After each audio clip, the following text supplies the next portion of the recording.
folks, my name is Jen, and today we are going to talk about graphic novels. So I had a request a while back to talk about my favorite graphic novels. So I have a selection here. So as far as graphic novels go, I think I'm kind of all over the place in interests. Now, I do honestly own more graphic novels than what I'm going to talk about today. I can maybe do like an in-depth chit-chat at some point about all of the ones that I own or I've consumed, I suppose, but yeah, this will just be focusing on my favorites.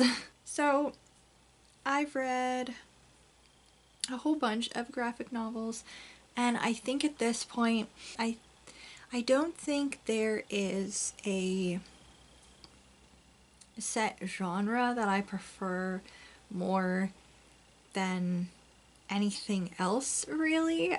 You'll see I have a collection of like true to life or almost like non-fiction related ones, as well as ones that are set in our world but a little bit different or have fantastical elements to them, fantasy elements, a little bit of sci-fi stuff going on. Yeah, I don't really have a particular genre within graphic novels that I prefer more than anything else. What makes these particular ones favorites usually has something to do with the messaging that they hold, artwork, the story overall, how funny it is, how heartwarming it is, stuff like that.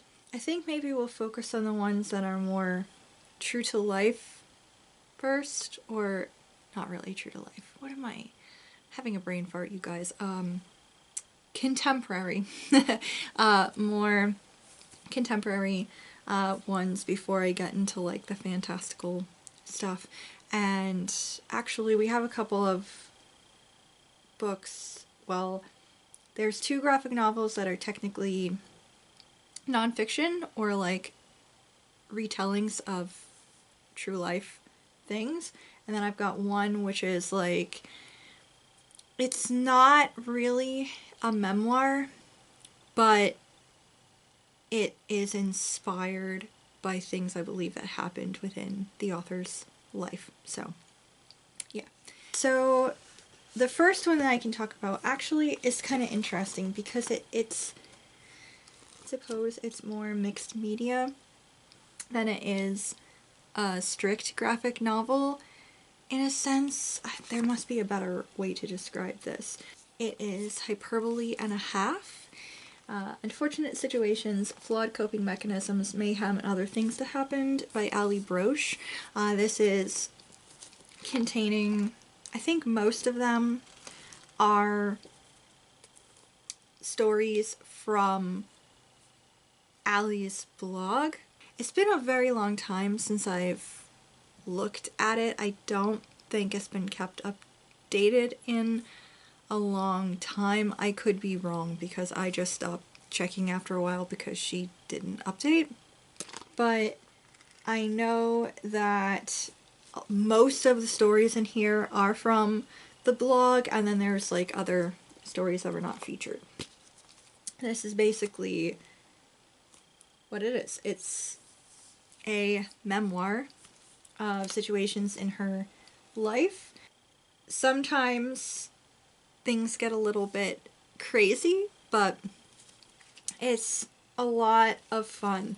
Ali has a way of really talking about serious topics and situations, but finding humor within them.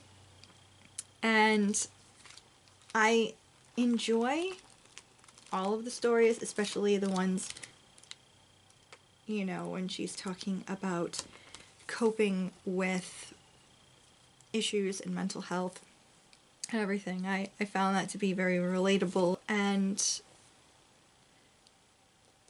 no, almost wanted to say fun. It's not fun, but like comforting. Something comforting about it. It's comforting within the relatability and also within the humor. And I really enjoy that, but honestly, I think my favorite part of this collection is her stories about childhood. Just absolutely ridiculous. My favorite is The God of Cake, which is hilarious. If you look at this is, I mean, personally, that's pretty accurate to how I was when I was desperately in need of sugar. Or desperately crazy running around on a lot of sugar. So you can see a lot of the... So it's a mixture of like typed words on here, and then you also have these drawings which are pretty simple, and their simplicity somehow makes everything more hilarious, especially being able to capture all of the facial expressions in something so simple, like I said. It's just incredibly funny. It made me laugh and cry and feel things, and yeah, I just really loved it. I haven't read this in a long time, and I should probably give it a reread. Something else that is kind of more based in nonfiction is They Called Us Enemy by George Takei. Or rather, it is his story, his memoir told to the following artists: Justin Eisinger, Stephen Scott, and Harmony Becker. They are the ones who actually formed the whole story and did the art for this. And this is the story of George Takei and his family's experiences during World War II when they were forced into the Japanese internment camps. If you don't know who George Takei is, you might recognize him more from his role in Star Trek.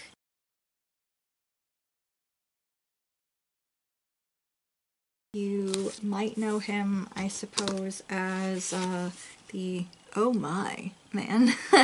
This is such a beautiful graphic novel. I read this in 2020, I think, for the first time. As you can see, the artwork is... the art style is pretty simplistic, I suppose, but there's such great emotion expressed in here. The details are intricate, and I like that within this it covers a very tough topic with such beauty. It does not mince words, but it's done in such a digestible way for anyone to read, really. This is perfectly fine for younger people to read. It's like, just, I think, can hit any age range for a book, and I think it is such an impactful story. I know that people do still sometimes talk about the Japanese internment camps, but we are at a point in time right now where a lot of people who were there, who experienced World War II, whether within the war or on the home front, and in these camps, where these people have either passed or are very old, and it's a time period with truly terrible lessons in it that I feel like we are in danger of entirely forgetting as these folks that experienced it slip away from our world. So I think that that's also what makes this a really important book to read, besides the fact that it also tackles a gross part in our history where we just allowed the government to lock up anyone who was Japanese, whether or not they were born there or not they were American citizens, and we just allowed them to be locked up because of racism and the war. Fear, basically. And it's really disgusting, and it is a reprehensible part of our history. And I think that it's good to not forget about that. And this also humanizes people who lived that experience. So I really enjoyed this for that. It's not an easy read at different points, but it's a very important read, and I really enjoyed the way it was told too, that we really get to see the full experience. And George Takei also talks about afterwards as well, the impact on his life afterwards, and a little bit about his experiences then within Hollywood, and to the point of him actually creating a stage play that is also based on his experiences, which I've heard is really very well done. So I really love this. Now, this is the one that I said has some non-fiction elements to it, but it's highly fictionalized, and it is Huda FRU by Huda Fame. I really enjoy Huda's webcomic. It's called the Yes, I'm Hot in This, and she creates this storyline. Huda FRU are mainly about like life experiences in her life as a Muslim woman. And this is a fictionalized version of her growing up years, moving from like her old town to a new place in, Dearborn, Michigan, which is a very small town that has a larger Muslim population.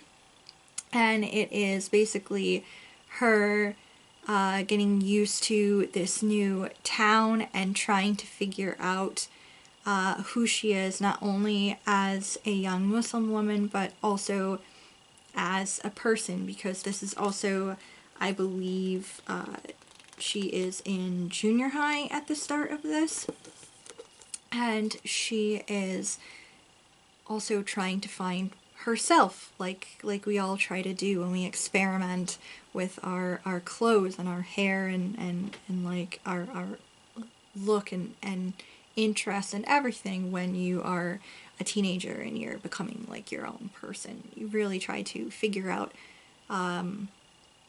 who you are. And so that also is part of this as well, and it also talks about dealing with bigotry as well. I really enjoyed this a lot because I learned a little bit more about what it's like to be a part of the Muslim community, especially as a young person. And I also really enjoy, I always like her artwork and things, but I also just overall really found this to be relatable. And I'm saying this as a grown white woman who was raised Catholic and now doesn't practice traditional religion. I'm saying this. I'm still related to this a lot because I remember what it was like to be a teenager and question things and try to be figuring out who you are and having that awkward time of trying to fit in and make friends, and a lot of things were just very relatable, like trying to flirt with boys. And this particular one, which I really loved, about like caffeine and stuff,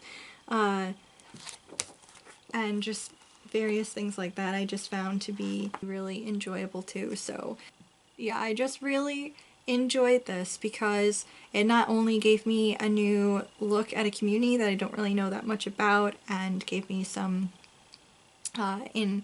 was very informative about that, but I also was very entertained, and it's such a good story about dealing with things, a lot of which are stuff that's like out of your control because of assholes, but still, like, at the end of the day, figuring out who you are as a person, and being stronger as a person, and I just being stronger as like a young person coming up in the world. And yeah, I just really enjoyed this and found this to be really fun. I have one that I actually don't have physical copies of this, but I really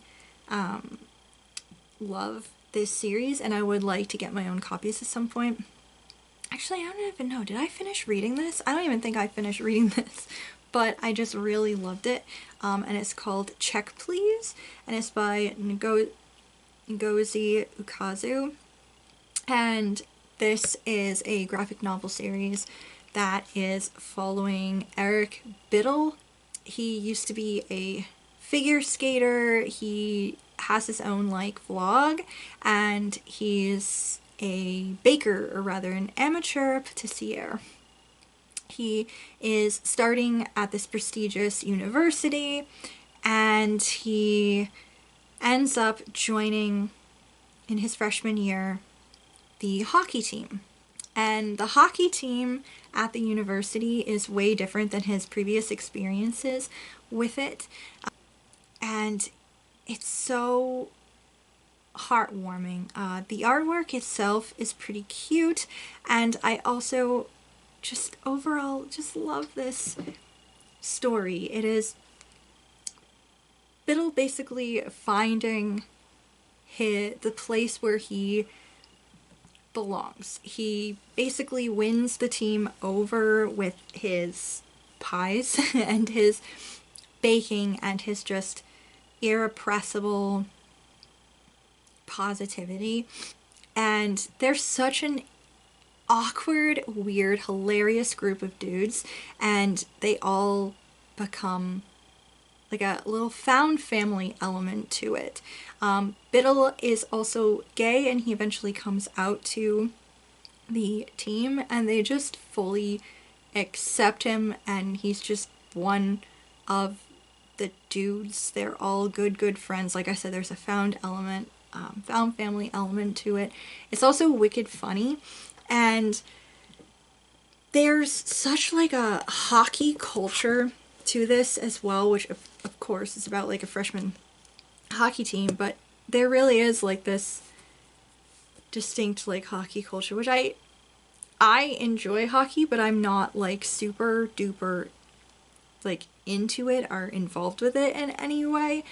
But it's hilarious because I didn't think that there was like a whole language to it and a whole like there's a culture around it, but not like what I was picturing being actually true. Because one of my favorite shows is called Letterkenny, and it's a show that's set in a small town in, I believe it's supposed to be in Ontario in Canada. It's a comedy show. It's one of the funniest things I've ever seen. Very witty, very well written. The soundtrack to it is awesome. The characters I love. There's a couple I find annoying, but I love the majority of them. And some of the characters are involved with the local hockey team. There's hockey players in it.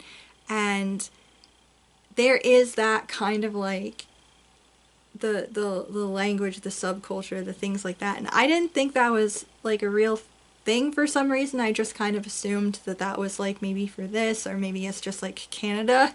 But I guess it's not. That's just kind of how things are, because that's also, it was funny because I found a lot of the slang and stuff like that. I already knew what characters were saying within the graphic novel because I watched Letterkenny. It's such an enjoyable story. It's very heartwarming. It's very funny. And I've told you guys before, I'm a sucker for a found family element, and I love this tight-knit group of dudes. They're just good people. And yeah, it's just a great, great graphic novel.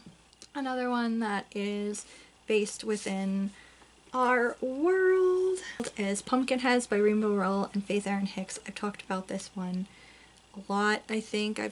I know this has pretty much come up most fall wrap-ups. I've talked about this book yet again. This is fall. This is the epitome of fall.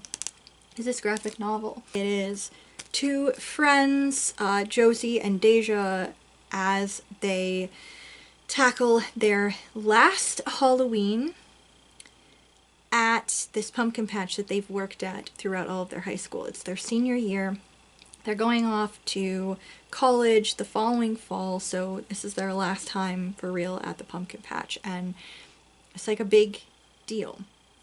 So they decide to experience the patch and there's just shenanigans ensue.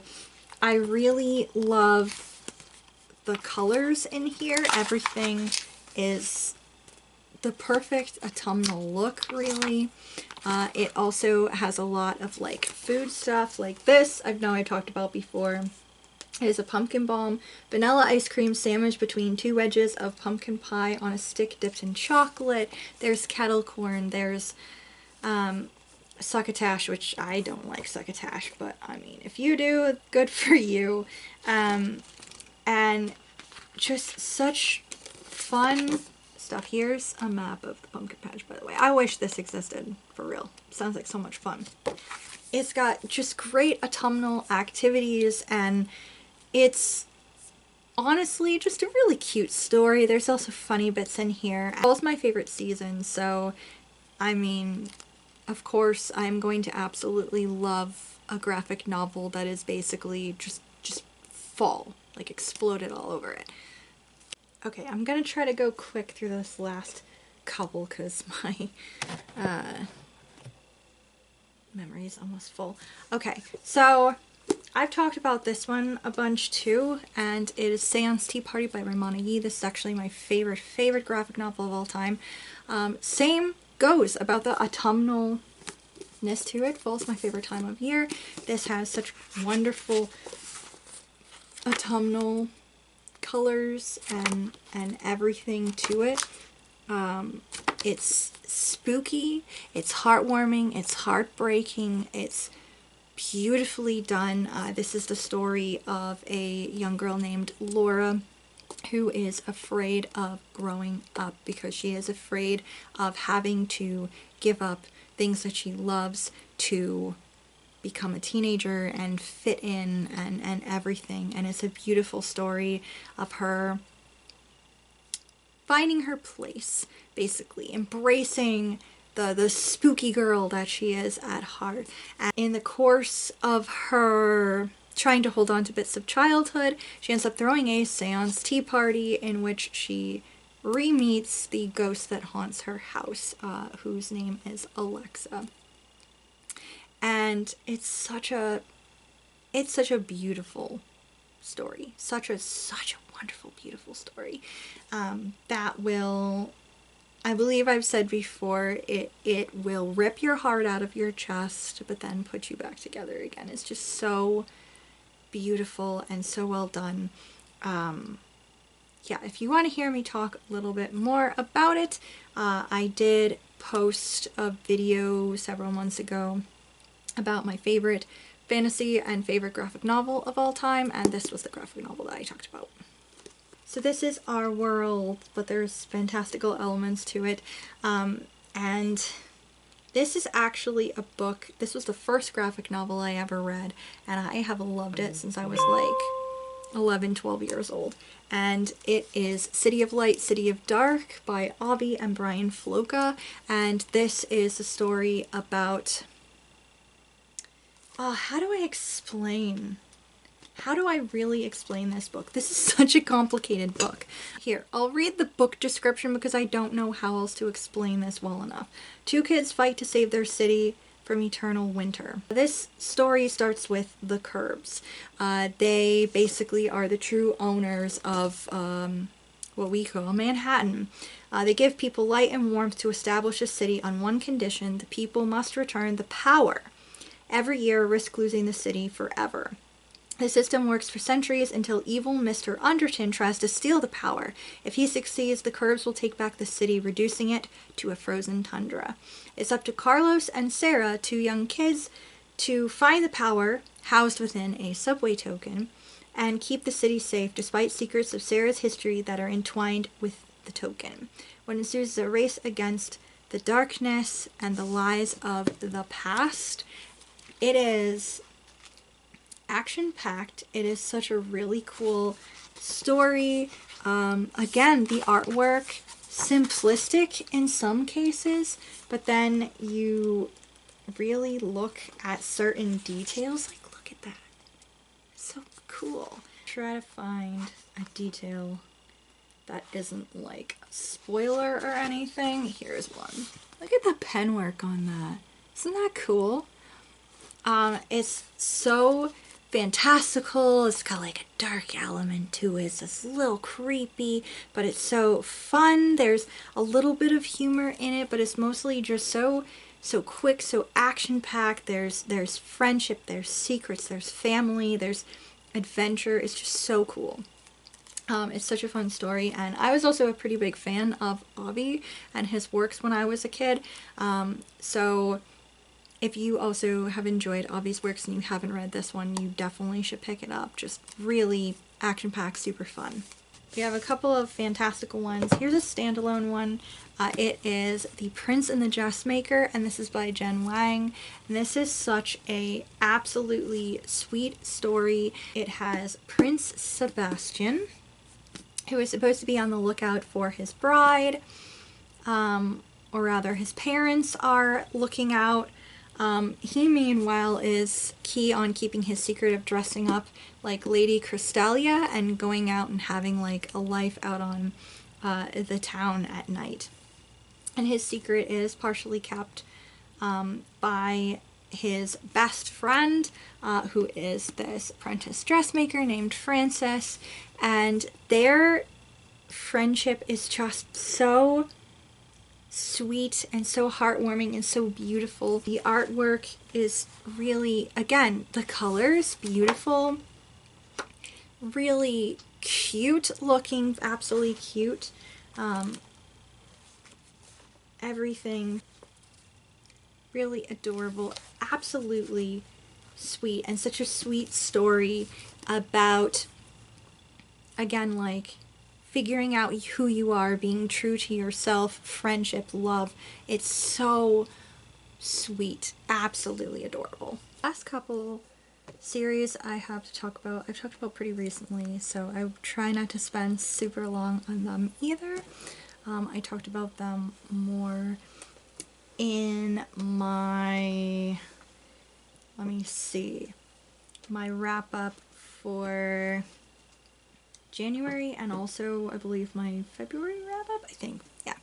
The first of which is the Amulet series by Kazuki Buishi. This is a 9-volume series that is recently completed, and it is following Emily and Naveen.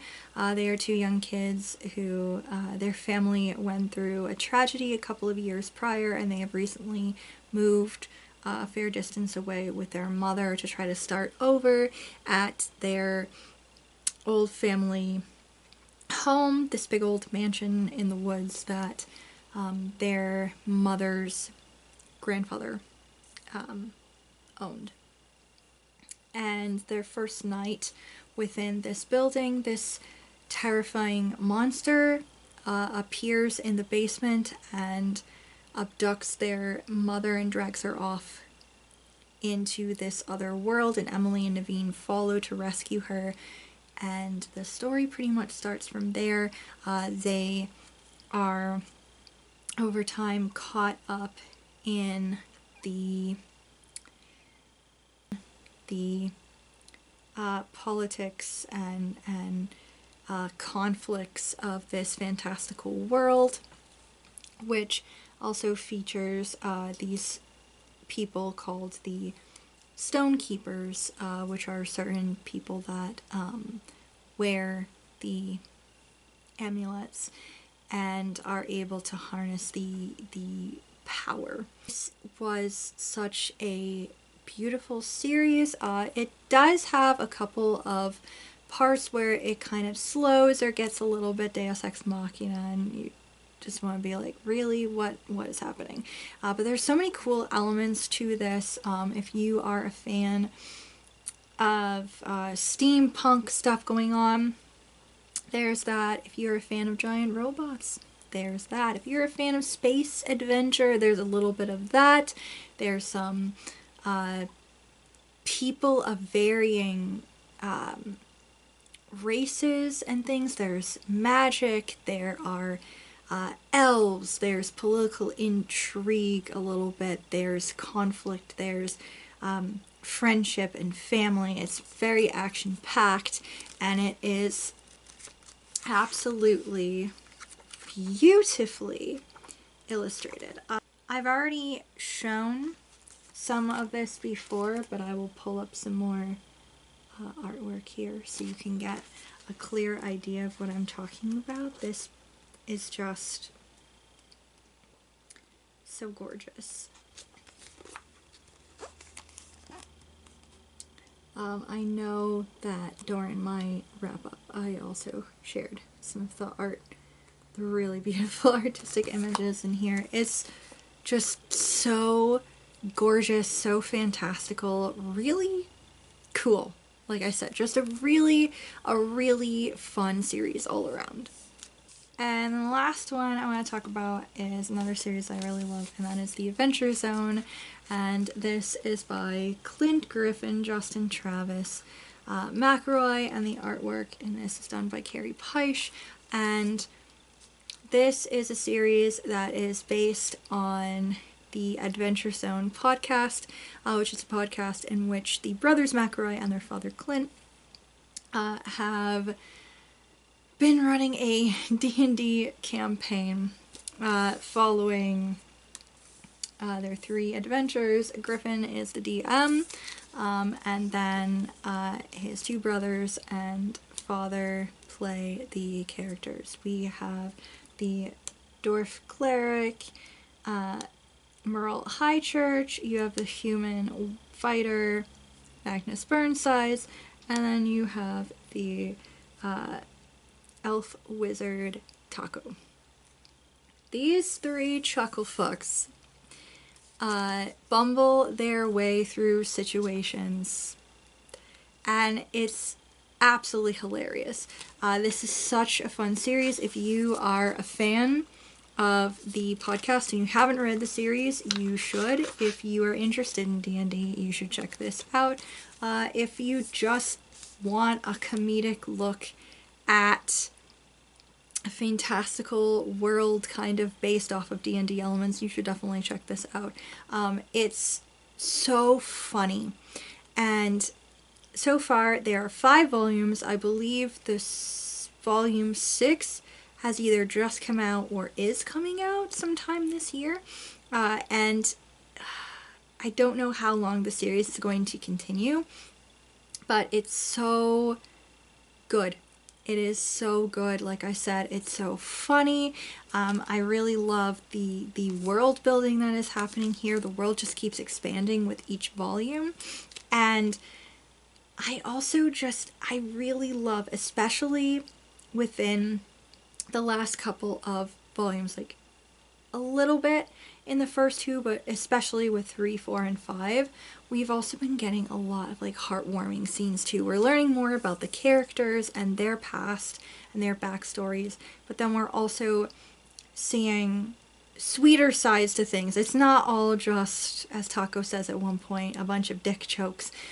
Sometimes there's more things. There's more depth to the story. There's more things that break your heart a little bit or warm your heart a little bit, and that's especially with volume 5, that was really true, and I just absolutely adore this series. I can't wait to see how it continues. I am definitely I've listened to less of the podcast than I have read of the graphic novels, but that also is a lot of fun as well.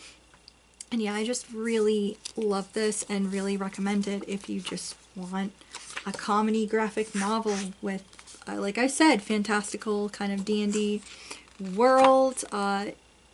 You want something hilarious, you've listened to the podcast, you haven't, you're interested in D&D, you're not, or maybe you're curious about D&D and you just kind of want to get a taste of it or something, just the podcast and this, wonderful. But yeah, I really love this series. Anyway, guys, that is a look at my favorite graphic novels, what I really love about them. Like I said, I have some more graphic novels that I own that I do really enjoy. I just didn't count them among my favorites because they're not, even though I really enjoy them. But if you're interested, I can also go into those at some point as well. And suffice it to say, I recommend any and all of these. But if you really wanted a solid recommendation for a series, I 100% recommend either The Adventure Zone or The Amulet, just because I want more people to read them because they're excellent. But if you had to just pick up one of these graphic novels, Nothing Ever, I would suggest you pick up They Called Us Enemy, because it is beautifully done. It's a very important read, and yeah, I think everyone should read it. It's one of those books, much like A Christmas Carol, I suppose, that I think everyone should read it, because I think it's an important read. The messaging behind it is important to read. Yeah, wish more people would read it. Yeah, basically. But other than that, yeah, I'd recommend all of these. They're really good. Anyway, I hope you guys enjoyed. If you've read any of these and really love them, let me know down below. If you have any suggestions of graphic novels for me that you think I might want to check out based upon what I've talked about here, please let me know. I'm always up for more recommendations. Yeah, I hope that you guys enjoyed. I hope you guys are having a wonderful day, week, weekend, wherever you guys are at currently. Thank you so much for watching. Thank you for always watching. If you are new here and would like to consider subscribing, please do so, and I will see you guys in the next video. Bye.